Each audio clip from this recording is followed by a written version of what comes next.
Good evening, everyone. It's really good to be back with you, and I'm so excited to be speaking tonight to absolutely one of my best friends. And I can safely tell you, I would not be safely in Lebanon now if it were not for her helping me to leave Syria. So I owe her everything. I love her dearly, and she's someone who, for me, epitomizes what resistance is, what humanity is, and what courage is. So I'm so proud to have you back on, Marwa. Welcome, Marwa Osman. Thank you very much, B. You're absolutely amazing. You owe me absolutely nothing. It's my duty. It's not even it's my duty to make sure that you're safe. You are a family member, you're a friend, and I'm very happy that you are here safe in Lebanon. Hopefully it stays safe in the future. But I'm really glad that you're here, and I'm glad that we're doing this and that we continue to work to make sure that the public is informed and is educated about what's really going on. So thank you for this opportunity. No, thank you, love. I just really, I guess, I wanted to sort of catch up with you. The people of Lebanon, the people of the region really have suffered a huge trauma from October the 7th onwards. Events that have just simply escalated and intensified in their tragic nature, including, of course, the loss of Sayed Hassan Nasrallah, but many other leaders from within the resistance. And of course, the ongoing Zionist violations of what is ridiculously called a ceasefire, that, of course, ultimately also led to the fall of Damascus at the end of 2024.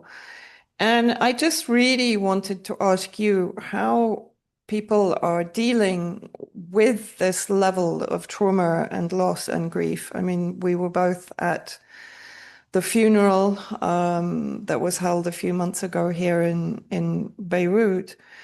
But just generally, I want people to try and understand what the seismic events that have actually happened to this region and in this region for the last 2 years, how they've affected the people of the region.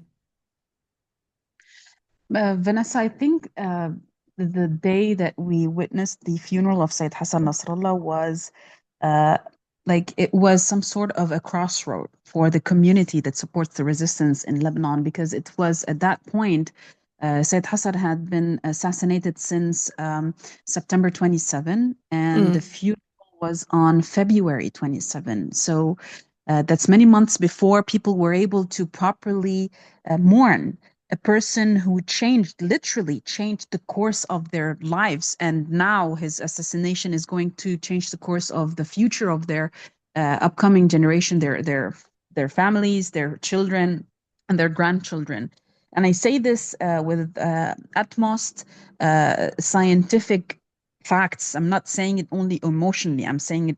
I'm factualizing it because um, it was a very important day for people to put their emotions where it should be put, despite the mm. fact that it was emotional. And I was one of the biggest examples of it being so emotional from minute zero, from time zero, literally, when it was announced how emotional it was for us all. Basically, some people think that by bringing up the fact that I cried on live TV when I got the news and I had to leave the interview that I was in. I was not leaving because I was pulling my hair. I was leaving because I needed to read the statement with my own eyes, and I was actually live on TV using my mobile phone. So I needed to leave the Zoom meeting, and which was recording live, and I needed to enter into my Telegram channel to read the statement, to read his name. I needed to triple check, and Mm. then when I read his name, the first thing that I did, and I'm very happy that I did take that decision at that moment, is I just grabbed my phone and I left the building. I went down to the street, and I'm very glad I did that because I got to see firsthand the reaction of the people, Vanessa, and it was something that I would never forget in my life. How immense that tragedy was, and how it was falling upon their consciousness as it happened in real time. It was Very sad, very tragic, but at the same time, it spoke tons of wisdom, of knowledge, of people knowing how to react, because as if someone has been training them all of these years to know how they should react to such news.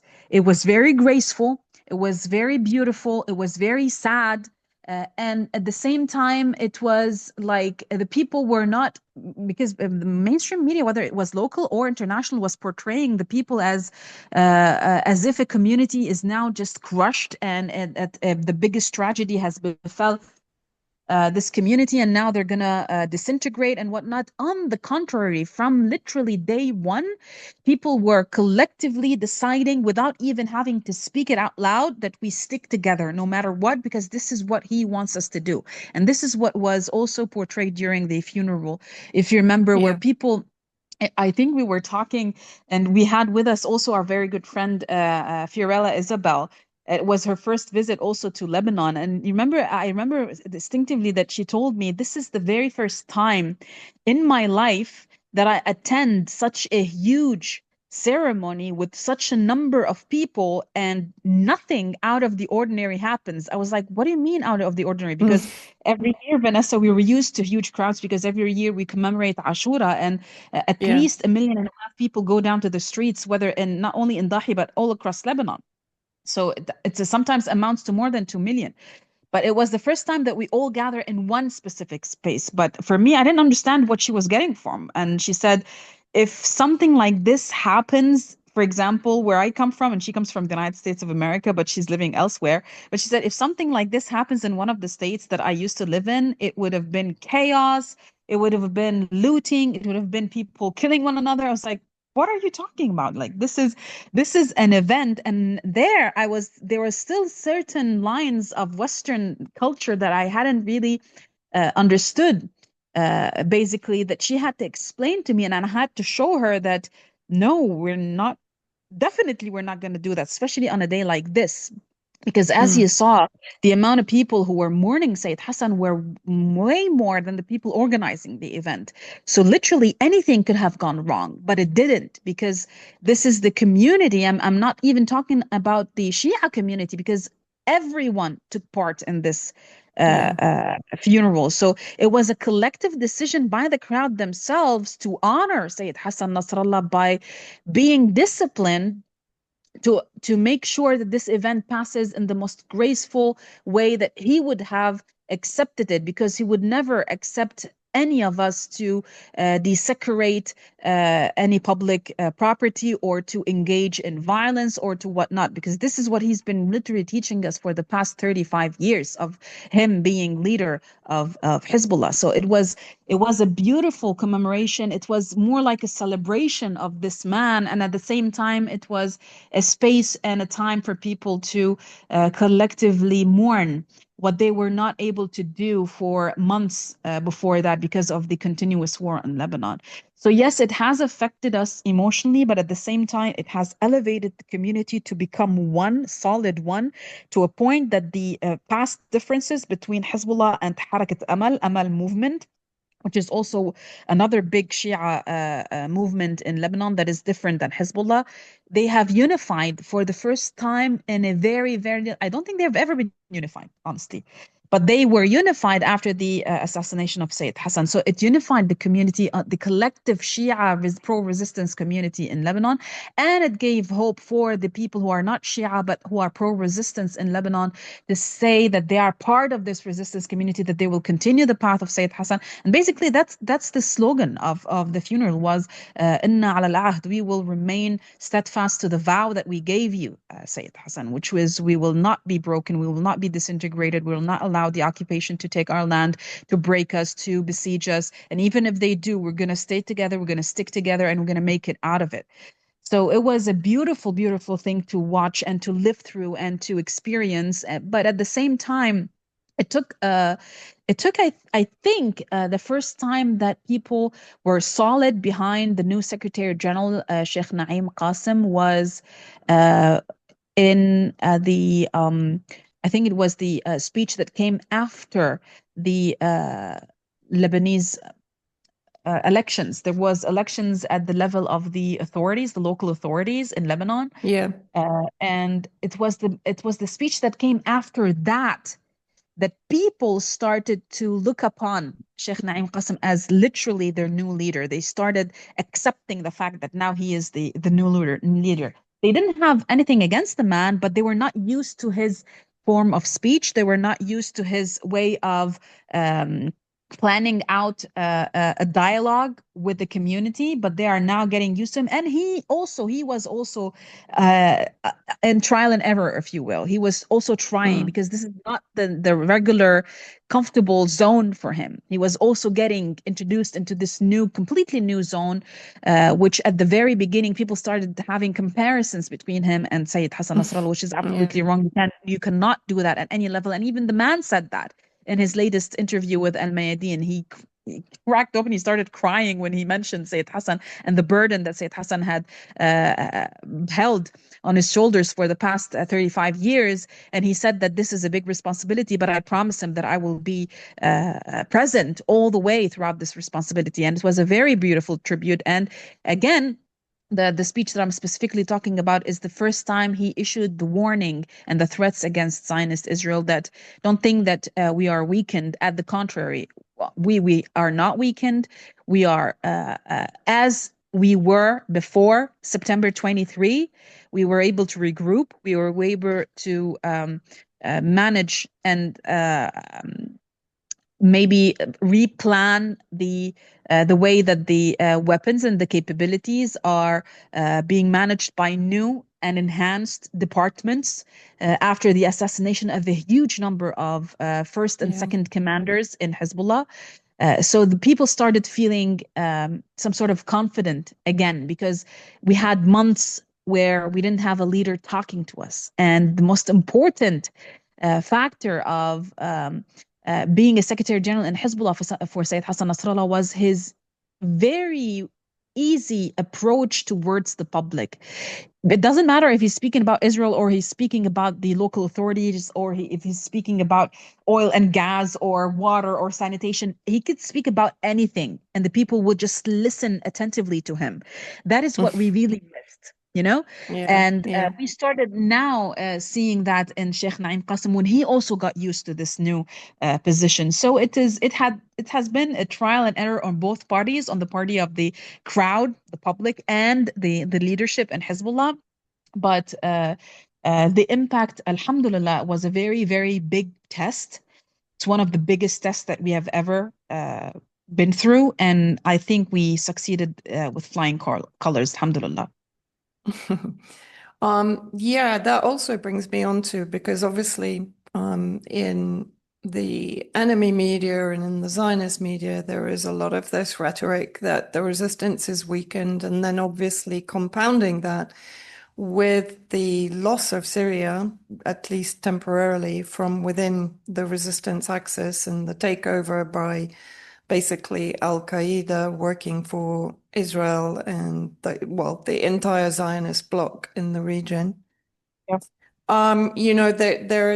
They're playing on the fact that Syria is now out of the picture and therefore the resistance is not going to so easily be receiving supplies of weapons and munitions in order to both defend themselves and also to lead campaigns against the Zionist entity in support of Palestine. You touched on the fact that actually now the resistance is very much regrouping. Are they finding ways? Obviously, we can't talk about the ways that they're finding, but is there a sense that they are finding ways to overcome the difficulties that have been imposed upon them by the loss of Syria, as I said, at least temporarily? This is a very important question, and we've learned recently from our Yemeni brothers and sisters that when there are Mm. certain questions that are a bit risky to answer, we say madri. Madri in Yemeni or in Arabic means I don't know. But I can answer in a certain way by deflecting a bit from Lebanon because it is a very Mm. important question, and people in Lebanon were asking it on the eve of December 8th, when the Takfiri terrorists took over in Syria. Um, Look at Yemen, Vanessa. Yeah. Yemen is has been under siege since 2015, since March 21, 2015, when Saudi Arabia started its aggression against the Yemeni people. It's has been bombed. It was tested, like bombs were tested on Yemeni people, and they are US made bombs. And even before October 7, even Israel took part in bombing Yemen. And there are reports, even the Israelis themselves were talking about it because it was some sort of a drill for them. Killing people is a drill for them. But Mm. look at Yemen, besieged. It had along also decades of starvation. People were eating leaves from the trees because Yeah. of the blockade. It had been enduring war from the north and from the south. And yet, over the past 21 months since the start of the Al Aqsa flood operation and the continuous genocide against the people in Palestine and in Gaza in specific, we've seen Yemen adamant on supporting uh, Gaza and adamant on keeping the support front open, despite the fact that they've been hit severely hit, if I may, both at the airport and the ports and certain areas that are civilian residential areas. They're not even military areas because the good thing about Yemen is that Israel doesn't have the real intel on the ground the way it does in Lebanon, for example. Yeah.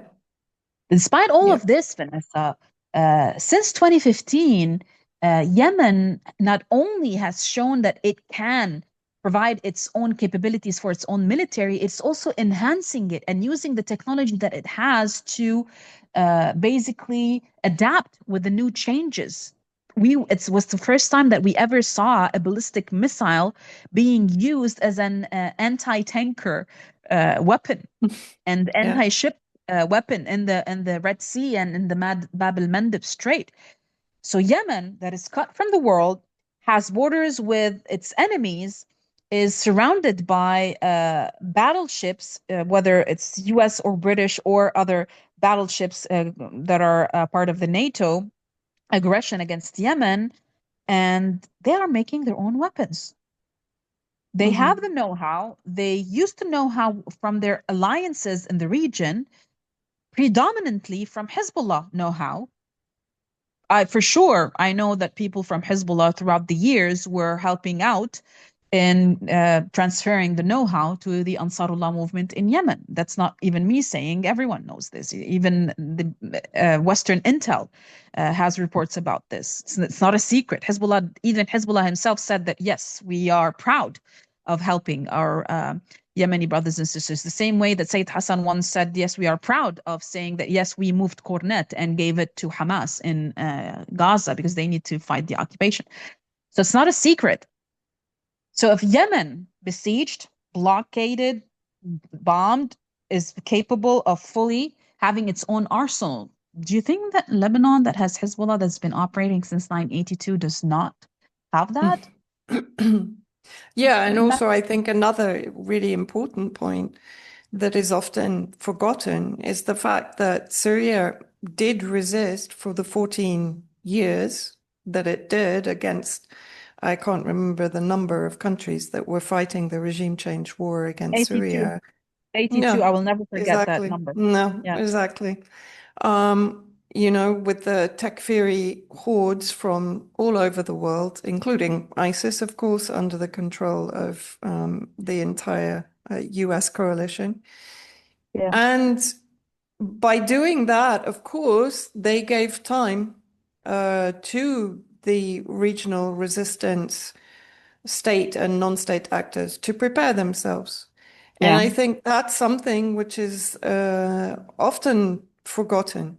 When you have people like Commander Qasem Soleimani on the ground, who's a yeah, strategist, supreme strategist, yeah, who knew that this scenario might unfortunately happen, that to believe that there was not some kind of preparation for this among the resistance axis is crazy. And yeah, then to not understand that Syria's resistance for 14 years, more than a decade, was enough to give the resistance time to prepare for what is effectively the long war, which is, it's in all of the Western strategy papers and think tank documents that this long war is coming.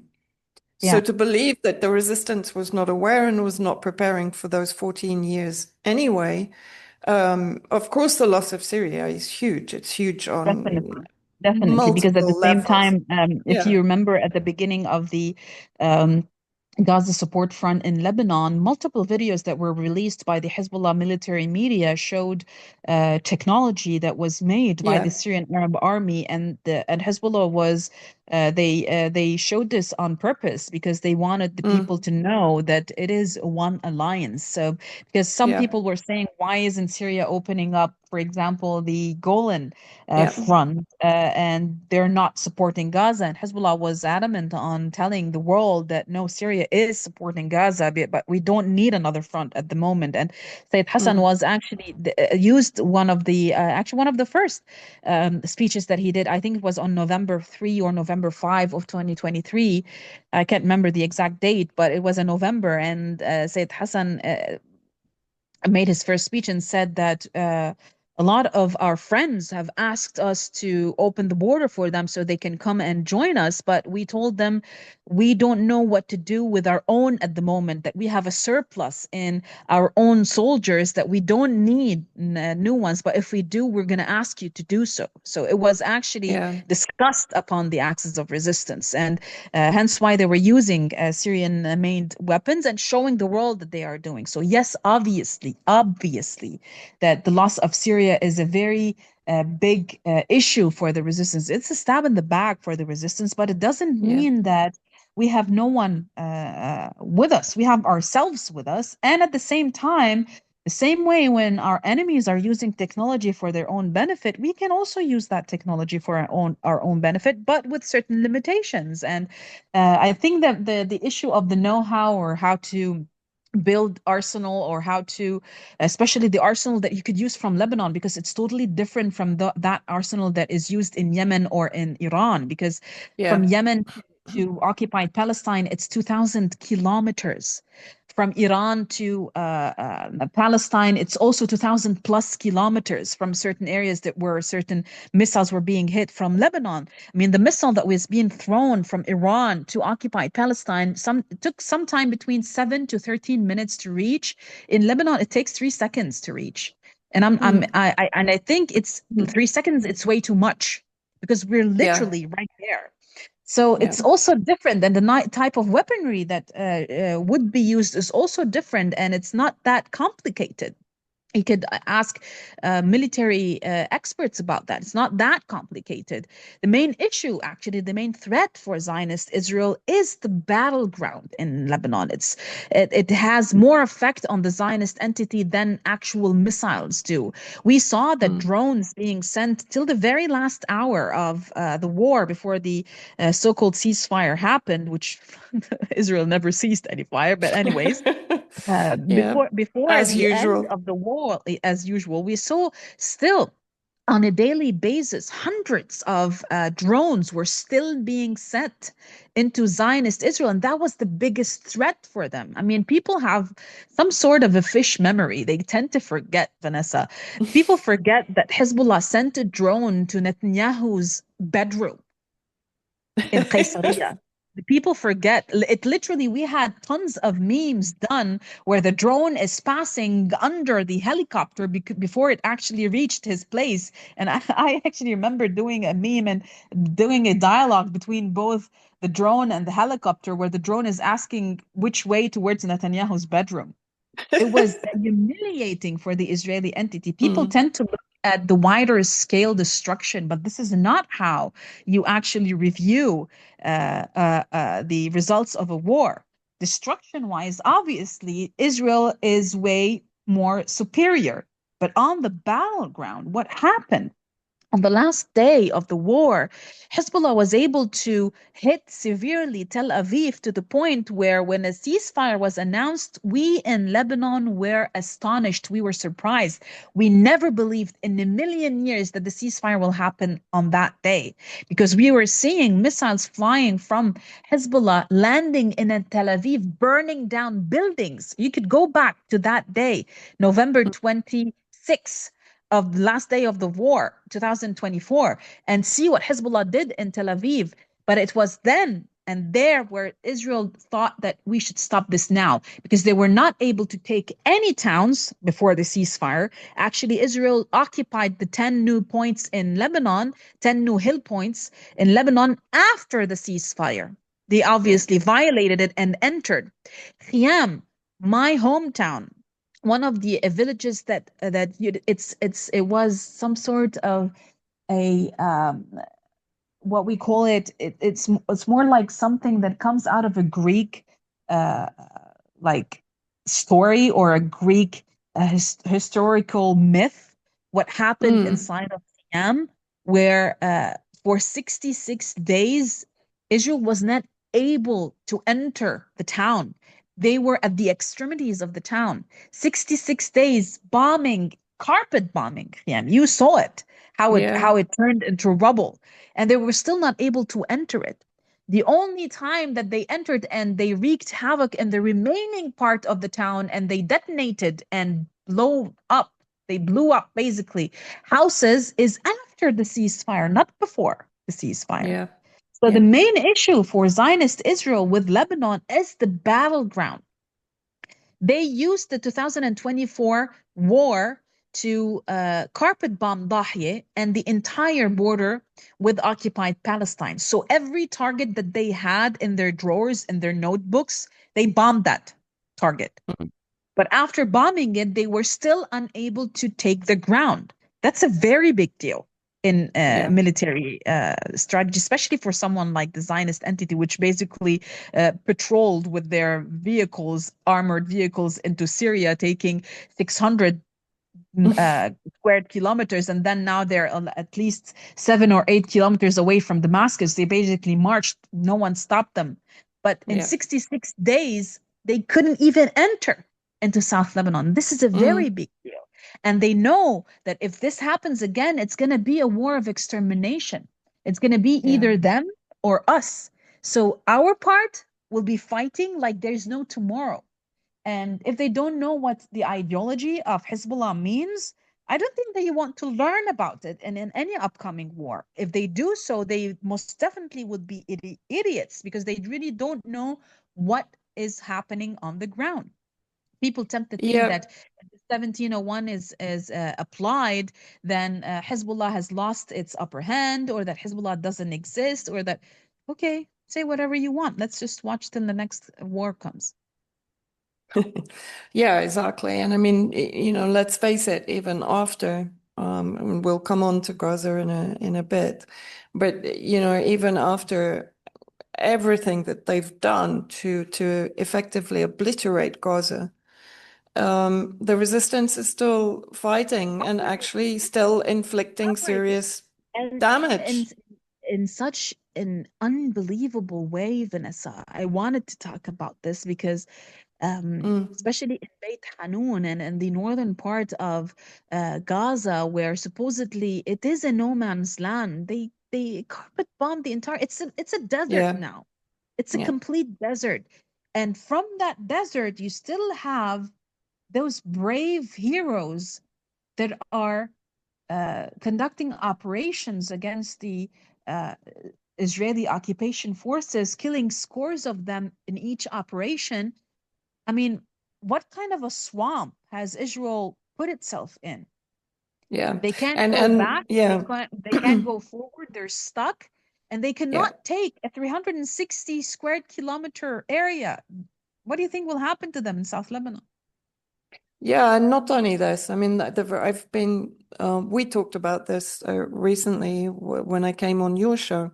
The fact is, the further that Israel extends its manpower. And yes, of course, in Syria, it's trying to create a network of proxies through persecuting the Druze Yeah, in Sueda, in the southern region of Syria, to the point where they accept Zionist protection in inverted yeah, commas. Of course, it's nothing to do with protection. They've orchestrated the situation where the yeah, Druze are in danger of being ethnically cleansed. And so, therefore, they reach a point where it's better to have Israel than Jolani or yeah. the I wrote tribal about it factions. Yeah.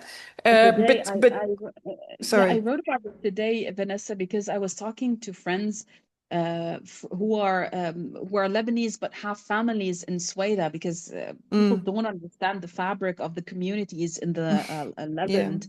That how can Lebanese people have relatives in Sweda because they're Druze? It's because we were one land once, but you came Yeah. along and the imperial powers came along and broke us apart. But I Yeah. was talking to them and they told me that people in Sweden, they have no doubt that this is a performance directed by Al Julani. It's Hmm. choreographed in Baku and it's financed by the usual suspects in Tel Aviv and Yep. Washington. They know that, but the siege is becoming a bit hard for them. And we are in Hmm. summer, so it's not like times of harvest, you know? So it's a bit tough, but they do understand. But I think what you said is very important, because this is going to be a way to corner the population to the brink of them becoming desperate for anyone to save them, which might end up not in normalization, but in annexation. That's what I'm afraid of. Yeah. Yeah. And also I think because when I'm speaking to friends in Sweden who also are well aware of what is actually going on in Syria, but when they're faced with their families being massacred or their children being abducted or slaughtered or assassinated or executed in the street, then, as my friend said to me, there has to be a short-term strategy. And perhaps the short-term strategies, we have to accept certain things with a mid and long-term strategy to reject what we have to accept now. But we can't continue like this. And this is, of course, the environment that the Zionist bloc is trying to create, where people, exactly as they did with the coastal massacres, where the Alawites were calling for international intervention. And effectively, what this means, of course, is the carving up of Syria into statelets under the control of the hostile regional players, hostile to the resistance axis and to the Syrian people long term. And I think the Syrian people are actually now starting to come out of the hypnosis of what happened after December 2024, and they're actually realizing what is going on is a complete exploitation of the so-called rights of the Syrian people, despite, of course, ensuring they have no rights, they have no dignity, they have no national resources, they have no ability to survive anything that is thrown at them right now because their military has been decimated, destroyed. All of their military bases are destroyed. Any attempt by Turkey to build anything militarily for the Al Qaeda regime is also being bombed by the Zionists because they don't want to see any kind of neo Ottoman expansionism into Syria. So Syria became a cauldron of all of these regional actors that really don't care at all about the survival of the Syrian people. They're absolutely dispensable in Yeah. this game that is being played inside Syria, and this is, it's such a sadistic, cruel operation campaign now against the It's a sick Syrian people. experiment. It's a sick Yeah, experiment. It's yes, one-on-one exactly. psychological war. Because you know what there's another thing, because what you're saying is 100% true, but there's also Mm, this attempt by Israel to flip Suwaida from historically being yes, resistant to fully compliant to the Zionist entity. yeah. And it seems And like the only there, route for that is to suffocate the people there, because they yeah, tried the killing, but Suwaida, after being hit, they retaliated. They were able to Yeah. regroup, and that's a very good issue, because most of the people that were actually attacking them did not even speak Arabic, and those who spoke Arabic did not know what they were doing. And there are a lot of stories that came out where a lot of people went back. They left the battlefield and went back because they thought that this is ridiculous. Israel is bombing us. Julani is saying nothing. He's not supporting us. A lot of people left.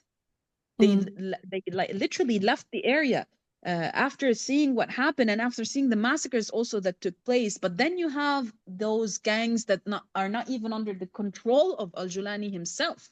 There were Yeah. multiple videos that were put out on the internet that say that we don't trust him. He is being disloyal to us. He is being more of centered and oriented towards putting in his pocket the gigantic economic warlords in Syria just to make sure that he grasps on power and make sure that he's on that throne for a long time. And even Julani himself, it seems like I think he's drunk on the power that was given to him, but he doesn't really understand that it can be taken away even faster than it was given to him. And I think this is Yeah. what will happen next, because Israel will never allow any sort of important, strong leadership the way that President Bashar Assad was when he was in Syria, when he was at the top of the government and the Syrian Arab army in Syria. It breaks my heart to see how hundreds of thousands of these young men, especially those who gave their lives and their families, now being left without anyone just even looking at them after all the sacrifices that they gave their country for 14 years. And now you see that even those people who held those other people in their own community responsible are waking up and saying, hold on a second, no, this is not what we signed up for. And hopefully, we talk about this multiple times, Vanessa, that sometimes when things go wrong a lot, when they take a very wrong turn, sometimes this wrong turn is needed for the public to wake up and a real Yeah. revolution to kick in. Yes. And Yeah. we both know that Syrians, true patriotic, honorable, dignified Syrians, will not accept what's going on. Hmm. Yeah, absolutely. And you're even seeing some of the more conservative Islamist sheikhs now, religious leaders, speaking out against Jolani and Yeah. against the entire Takfiri extremes and atrocities that have been committed against the Syrian people, and also the plunging of Syria into a sectarian hell, which is something that Syrians have rejected in recent history without fail. You know, this was one of the reasons that they survived for the 14 years resisting. And even those Um, who put their faith in Erdogan, they're now seeing that his arms are tied. Erdogan has a lot of problems of yeah. his own in Turkey. So, and when he tried to show some power, Israel just they sent two pilots, they bombed, killed Kurds. They don't care. Yeah. And I think Yeah. Erdogan had like a slap of reality when that happened, and he knew that if this continues, the Turks will not accept this. They will tell him Mm. that he's dragging the army into something that has nothing to do with Turkish interests. So Yeah. it's a big dilemma for everyone, but also the expansion of the Zionist occupation forces in Syria, it weakens them elsewhere. Yes. That's Think my that they're point. going to Yeah. find themselves in a predicament when they can't control the border with Lebanon, when they most probably will stop being able to control the border with Egypt. All eyes Hmm. literally right now are on Egypt, and there's a lot of things happening. You saw what happened last week when two Egyptian men took over a police station because Yes. no one is doing anything to help ease the starvation of Gaza. They are being hailed as heroes because they were killed. They were pronounced martyrs by the community, but terrorists by the regime. So this, what's happening, and whether you like the regime or not, whether you support the regime or not, for what I saw in Syria, I most definitely don't support any form of regime change anywhere in the Arab world. Mm. But it doesn't mean what I wish for or what the people think is best for them will happen. This is like a domino effect, and it's going from one Arabian country to the other, and it will hit Egypt and Jordan. And I don't think with the expansionist ambitions of Netanyahu towards Syria and what he's thinking towards Lebanon, because the far right in Zionist Israel, they're demanding that Netanyahu should to occupy the entire southern Lebanese districts. I mean, they're out of their damn minds, Vanessa. They don't understand geography. Wallah al-Azim, they're idiots. They don't understand the geography. Even if he attempts to do so, it will be it's an extermination war against it. We're not gonna sit and watch. Well, and also they're trying to weaponize Jolani, of course, along Against with Lebanon. yes, But with Tom but what Barrack's green happened? light, Yes, but the kind of what Trump happened envoy. is by using those proxies in Syria, those different factions in Syria for massacres in the coastal region of Syria and then massacres in Suwaida, the people in Lebanon for the first time ever, for forever, decided to say, hold on a second, we don't think that we should disarm the only party that has arms to defend Lebanon. I mean, Exactly. did you hear Sami al-Jmail? Even the Jmail family, the well-known Zionists of Lebanon, were saying, wait a second, hold on. The Baqa Valley has Christians there. It's like the people who are Sunni or Hmm. Shia or whatever sect, they don't care about them. We know they don't care about them, but they do care that there are Christian families there. It's good. I don't mind their sectarian vibe as long as they understand that this threat is an existential threat for everyone in Lebanon. Yeah, it's a war against Lebanon. It's not only a war Exactly. against Hezbollah. And I It's think not people against are, Shia. It's not against and Shia. I mean, they killed Alawites, they yeah. killed Christians, they bombed churches in Syria. What do you think they will Hmm. do when they come for you? Right here, Mr. Jmail. Yeah. No, and I think this is actually, again, it's a huge mistake by the US, by Washington and Tom Barrack with his ridiculous language of Syria will come for Lebanon if you don't, comply with their demands to release more Al Qaeda, to return to Jolani, Awesome. to empower his forces, which really It's makes the sense to same me. rhetoric and dialogue that the orange madman on his throne in Washington speaks of. I mean, the man was asked the other day, "What are you going to do about that starvation in Gaza?" And he said, "No, no, no, it's malnutrition." What Oh God. in the name of all gods of this world, what is he talking about? Malnutrition? It's like Mm. they have a choice. It's their choice to starve to It's death. yeah. They don't I mean, care, but Vanessa. They don't yeah, care. They don't, even if they do have the information, they don't care enough to analyze it and do some critical thinking about it. They don't know what's going on the ground. Tom Barrack keeps coming to Lebanon and throwing this shade against the Lebanese public and trying to scare the president and the prime minister.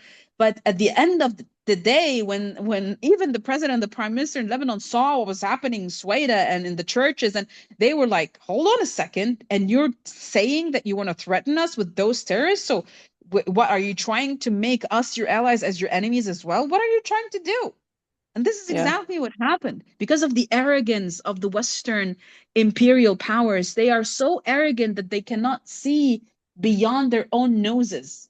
I don't yeah, understand how they send those people and name them as envoys. I mean, at least Amos Hochstein was a bit smarter than Tom Barrack and the way that he was yeah. throwing statements. We knew that he was a Zionist. He basically almost basically was a soldier in the Israeli. He's an Israeli. He has an Israeli citizenship. We know that. Mm, At the same time, when he was working as a diplomat, he did not use that tone because that's the most ridiculous thing to use with the public that have been fighting for its own existence over the past 21 months.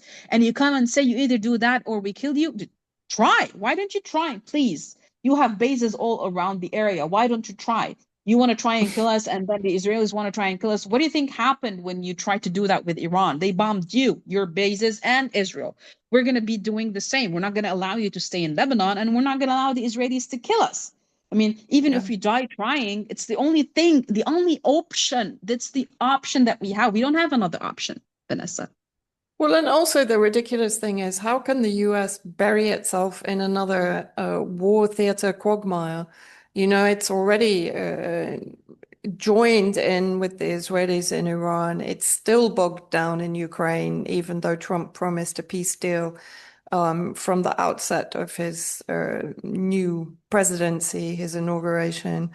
Mm. And we don't appear to be any further down that peace route than we were during Biden's time.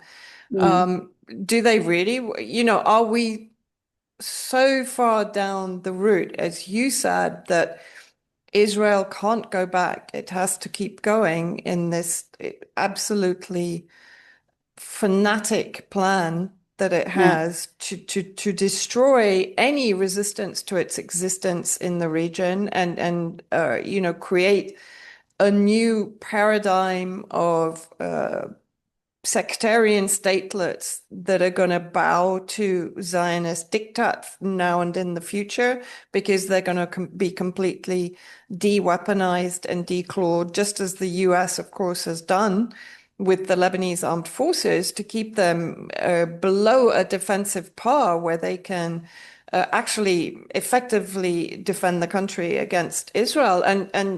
What symbolizes this for me was when, during the funeral, the four Zionist jets flew overhead just as a Yeah. Lebanese Air Force plane was kind of wobbling in the sky in their jet stream. Right. And this for me is exactly what the US has deliberately done. And Israel has bombed the Syrian military capability into the dark ages.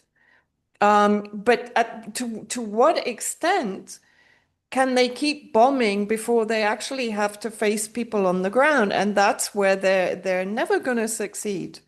They haven't succeeded in Gaza. They haven't succeeded in 100 years in Palestine. They haven't succeeded in Yemen. They can't even invade in Yemen. Right. I don't think they've even seriously tried. And when they have with Saudi proxies, they run away. Yeah. Iraq is almost entirely occupied by either the US directly through military bases or through their Kurdish separatist proxies.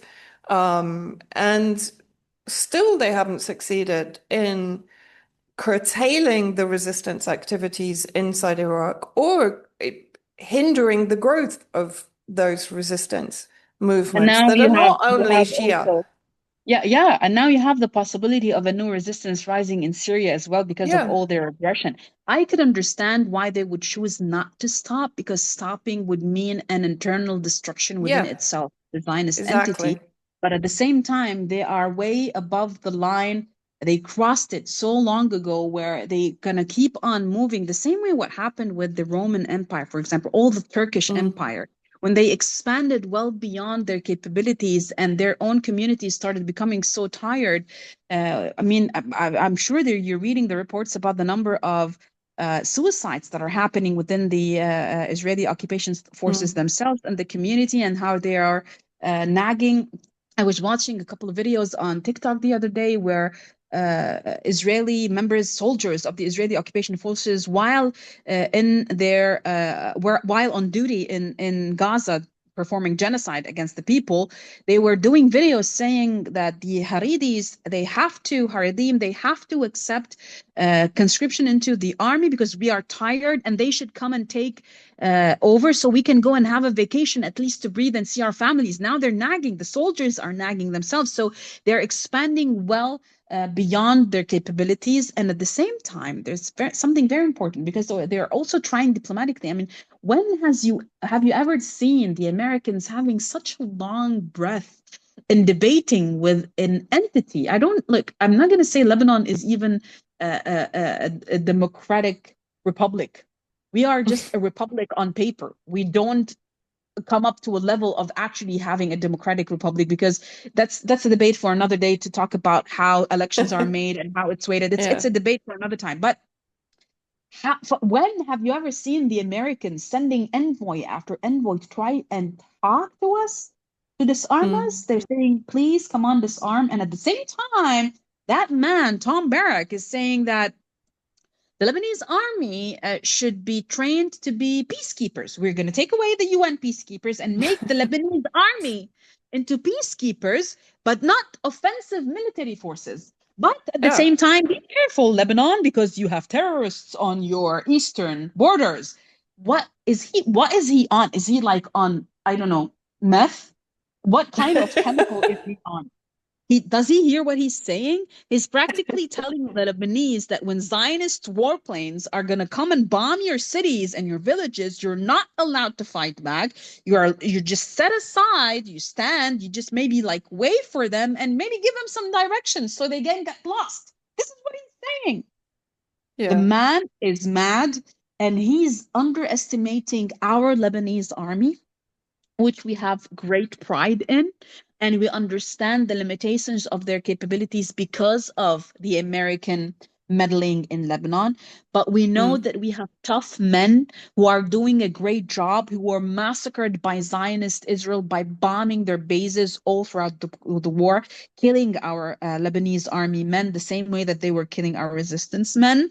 But the resistance had way more capabilities to dodge the fire more than the Lebanese army did. And we also know that they're doing a very good job by trying to secure the eastern border with yeah, Syria as well, so as not to have infiltrations by terrorist gangs into Lebanese land. So they are mm, trying also to hit that army in its Achilles heel, honestly. They want to yeah. disarm Hezbollah and they want to turn the Lebanese army into peacekeeping forces. I mean, and at the same While time, they're we are literally witnessing a supplying the weapons. genocide. Yeah, While we are witnessing in real time genocide and starvation of the Palestinians and war crimes, massacres in Syria, and they're telling us, well, you don't need your weapons anymore. خلاص, just give them up, and Zionist yeah. Israel will just pat you on the back. You are mad. That's never going to happen. Mm. Let's we've sort of touched on um the horror that is Yeah. ongoing inside Gaza.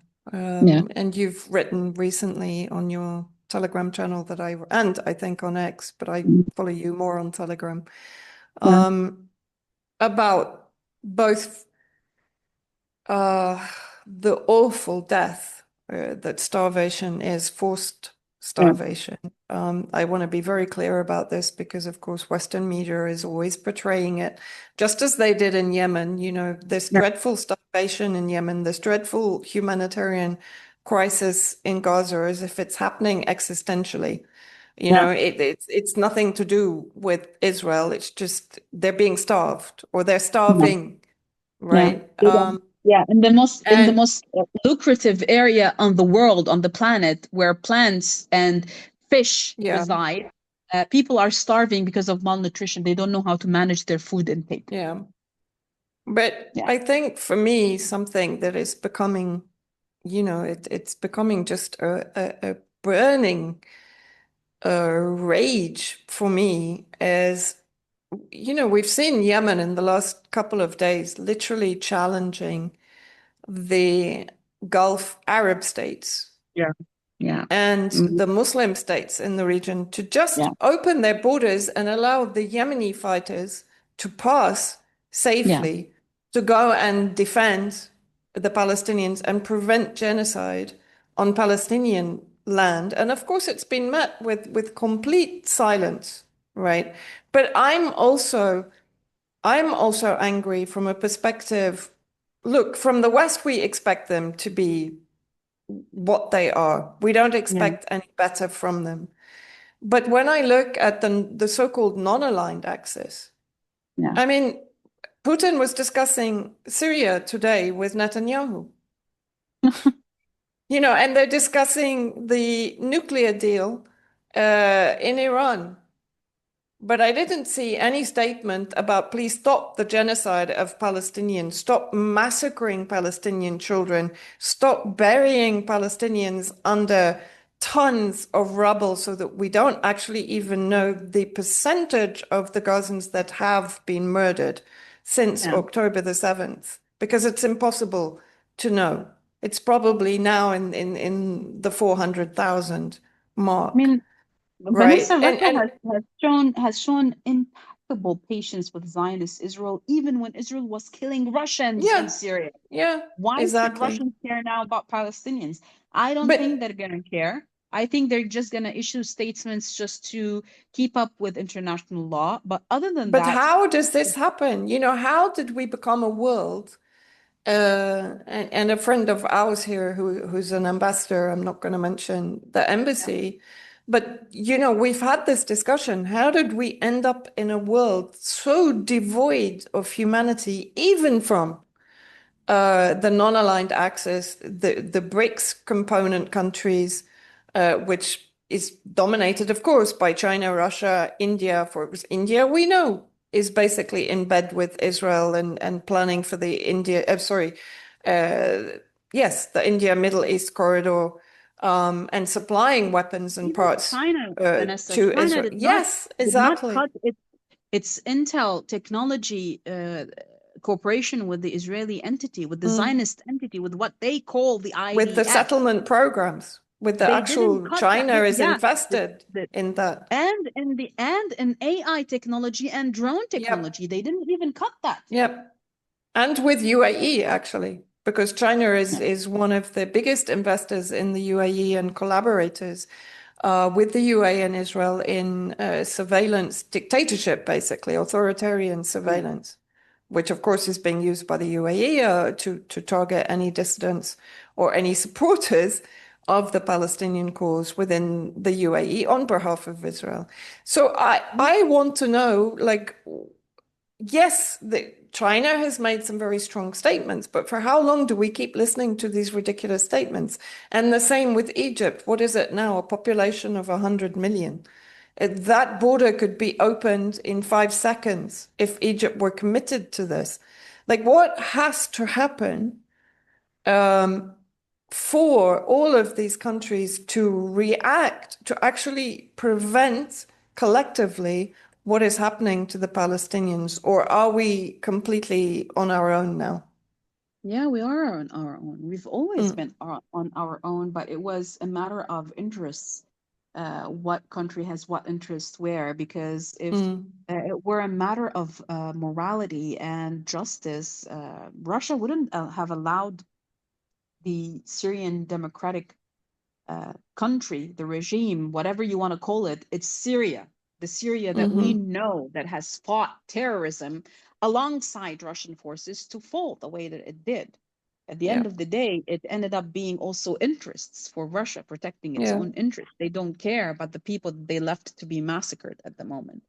So, yes, we are left on our own. And I don't think that uh, like pointing fingers on towards anyone is going to help, but at the same time, I'm sorry, I'm not going to accept any kind of patronizing from anyone, not Mm, now, not ever.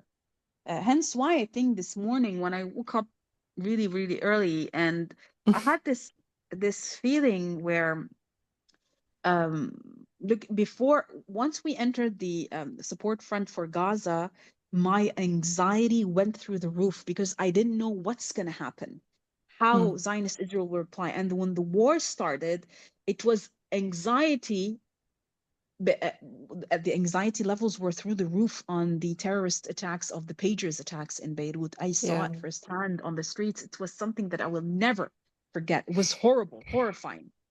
But Mm, I'm sorry, September 27, 2024, when we lost Sayyid Hassan, I wrote about it this morning that some sort, it's like a wave. It's an uh, invisible wave that passed through me, and I'm not alone in this.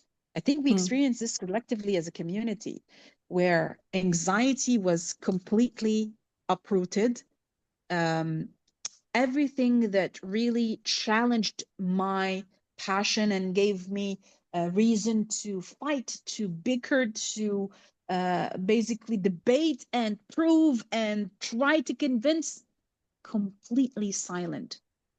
It's not that I don't care anymore. It's like I don't find any benefit from doing that. I don't care whether or not the Western world or anyone who portrays themselves of higher morality by trying to stand with us. The least that any human can do is stand for justice, for Palestine, and for the people who are fighting for Palestine. Don't try to tell us that by you, if you live in the West, that by standing with us, that you are doing us a favor. Honey, you're doing yourself a favor. Because if you don't do that at this specific time, you are complicit in genocide, whether you like it or not. mm, So look, I've heard this multiple times that I'm sometimes a bit harsh, but this is reality on the ground. What can a protest happening in London, for example, or in San Francisco Bay Area, for example, do to feed a child being starved to death in Gaza, or an entire family being bombed to death in the Baqa or the southern part of Lebanon or Dahi? How is it helping me? Like, if I'm right now bombed under the rebel, and if someone holds a banner and goes to the White House, how am I going to be rescued? Mm. If I'm living in that tragedy, if I am now living in Gaza, I could not care less who stands with me. What I want is for the people to go after the authority in their own country, to bring down that authority, because it's those people whom they elected that are pressing the button to kill me. That's the only way that people can help. So those regimes that are working for their own interests, they are complicit in every sense of the way, even the non-allied countries. And Yeah. with these words, Vanessa, you know that there are a lot of friends who might be uncomfortable with me saying those words. I couldn't care less because it's me and my children that are being bombed. I'm not gonna hide facts just to make sure that you, wherever you are, can sleep good at night. I don't care. I don't care. Khalas, this is what happened to me on September 27th. It clicked. What's important, tell the truth, fight for the truth, words and arms. Other Mm. than that, nothing matters, Vanessa. Nothing matters. I have friends in Egypt who kept saying, oh, look what you did. You kept saying that Egypt is not opening the border, and now there are Israelis are going to the Egyptian embassy in Tel Aviv and protesting so that Egypt can open the. I was like, your sentence, don't you find it weird that you're saying Egyptian embassy in Tel Aviv? How dare you still have an embassy in Tel Aviv? Let's start there. Let us start there. How dare you still, even after the genocide, why didn't you leave that embassy? Why didn't you diplomatically do something before I start talking about the Rafah border? You want to go against people for saying that Egypt should open Egypt should blow up the entire cement wall that is stopping the Palestinians from getting food and stopping the Egyptians from fighting to help out their brothers and sisters. They should blow up that wall. That's what they should be doing. Yeah. Sorry. No, I agree wholeheartedly. And you Yeah. shouldn't at all have to apologize. You know, Yeah. you're someone that has lived through the tragedy that has been forced on the people of this region, not No, only since I October want the to say 7th, but something. for decades. Yeah, Yes. it breaks my heart, Vanessa, that I can't openly talk about the family members who we Mm, buried just to keep some people within the family safe, because we know how Zionist Israel is adamant on killing anyone and everyone. We mm, mourn, even when we mourn in silence. mm, Even my students, I lost 27 students as a professor in a university. Israel mm, killed 27 of my students, some of whom are civilians, some of whom were media personnel, some of whom were fighters with the mm, resistance in Lebanon. They killed family members, and I cannot openly go and tell the world I lost this person and that person and that person just so I can protect what's left of my mm, family, my extended family. I don't have contact with many of my family just to protect my family members, my extended family members. And it hurts that you need to grieve these people, to mourn these people in silence. Even when we want to cry, they want us to do it in silence. They want us to mourn in silence. Better yet, why are you crying when Hassan Nasrallah died? Because he's my father, he's my leader, he's my commander, he's my brother, he's the man who taught me how to be a pious woman, a Muslim woman, a resistance, dignified, stand with the resistance, say the right thing at the right time, stand with the righteous, stand with those who are oppressed, stand against imperialism, stand against colonialism, stand against occupation. He taught me everything that I know. When I came to Lebanon, because I was born and raised somewhere else, when I came to Lebanon, I used to look at that TV channel, at that screen, and say, why is a man wearing that on his head pretending to be a cleric talking about politics. I was that ignorant. And that man taught me everything that I know today. That man equals and sometimes surpasses my passion to my own father who gave birth to me. That's how important that man is. And you want to come to me and ask me why I cried on international television or why people are mourning him? For the love of God, take multiple seats and stop questioning everything that we do and stop patronizing us. Leave us be. We want to fight for our land. We want to fight for our dignity, and we want to mourn in dignity as well. We will do it the way we wish, the way we find best. We're not going to wait for anyone to even support us when we do it. Leave us be, and we are fully capable of defending our land, defending our people, and defending our resistance. Thank you, Marwa. Really, thank you. And I hope people understand where this extraordinary voice comes from. It comes from one of the biggest hearts I know, and a woman with so much dignity and so much courage, as I said at the beginning. And I'm really proud to call you a friend and to know you as really what has been for me also an inspiration during my own journey. So I thank you for those words, Marwa. And what can I say? I think we should probably end with that because it's a powerful concept for people to understand, I think, in that you're not alienating people in the West who genuinely feel solidarity with Palestine, but Absolutely not. there is a, there is a, there's an element of the Western perception of what is happening in the region that negates the right for resistance and armed resistance and defense against the ravages of the Zionist entity and its, multi-billion benefactors in the West.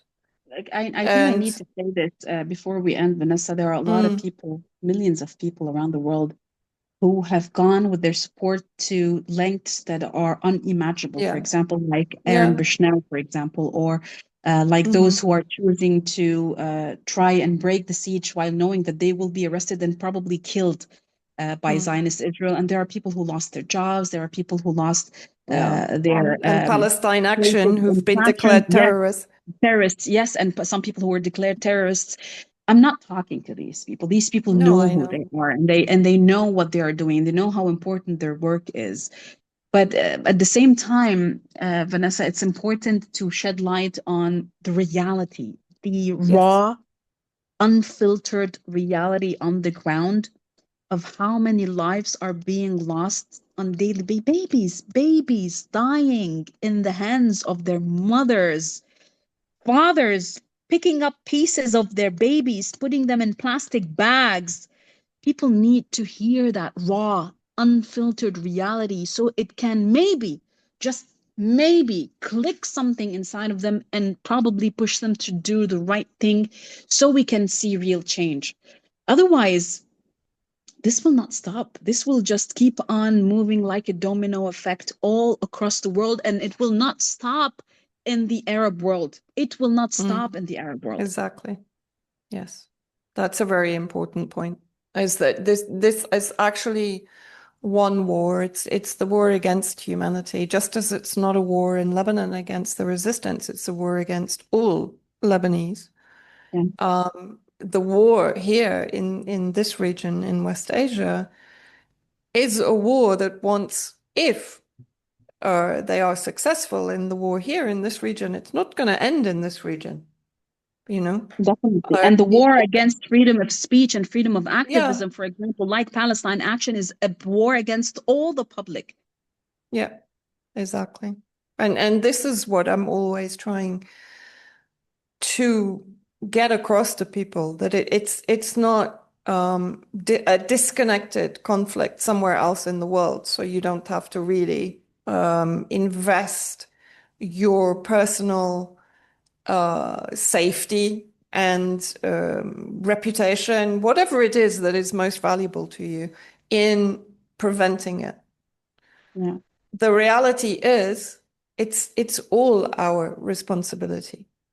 Every single one of us to do the most that we can do physically, mentally, spiritually to stop what is happening in Gaza right now. And it's not, it's not up. The governments are never going to do anything. You're absolutely right. No single, apart, of course, from the governments of Yemen, the governments of Iran, and those that are within the resistance axis, and including, of course, countries like Venezuela. But when you look at the power complexes in the world today, of course, they're not going to do anything. As you said, if Russia can walk away from the Syrians that it fought alongside for 14 years, and who sacrificed their lives to defend Russian military and Russian installations, then why would they care about the Palestinians at the end of the day? I'm not saying that there aren't people within Russia, like, for example, even at the UN, Nabensia, and representatives of Russia in certain sectors of Russian political influence. Yes, they do.